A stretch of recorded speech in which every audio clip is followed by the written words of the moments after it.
Sir మరి 1949 November 26న రాజ్యాంగం రచించడం పూర్తయిందా? మరి పూర్తయిన తర్వాత కేవలం ఆమోదించామే, అమలు ఎందుకు చేయలేదు? 1950 జనవరి 26న అమలు చేశాం. మరి కారణం ఏంటి సార్? ఈ 2 నెలల కాలయాపన చేయడానికి గల కారణం ఏంటి? ఒక్కసారి చరిత్రను తిరిగి చూస్తే 1929 డిసెంబర్ 28 నుండి 31 వరకు లాహోర్ ఐఎన్సి సమావేశం అధ్యక్షత వహించిన వ్యక్తి జవహర్ లాల్ నెహ్రూ. మరి ఆ సమావేశంలో నెహ్రూ గారు ఏం చెప్పారు సార్?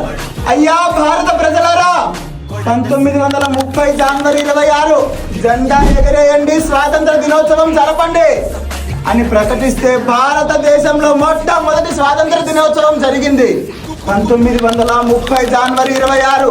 మరి అంతటి గొప్ప దినాన్ని, అంతటి ప్రాముఖ్యత కలిగిన దినాన్ని చరిత్రలో చెరిగిపోనివ్వకుండా 1949 నవంబర్ 26న పూర్తయినప్పటికీ కేవలం ఆమోదించాం, అమలు చేయలా. 1950 జనవరి 26న చరిత్రలో ఆ దినం యొక్క ప్రాముఖ్యత కోల్పోకుండా 1950 జనవరి 26న అమలు చేశాము.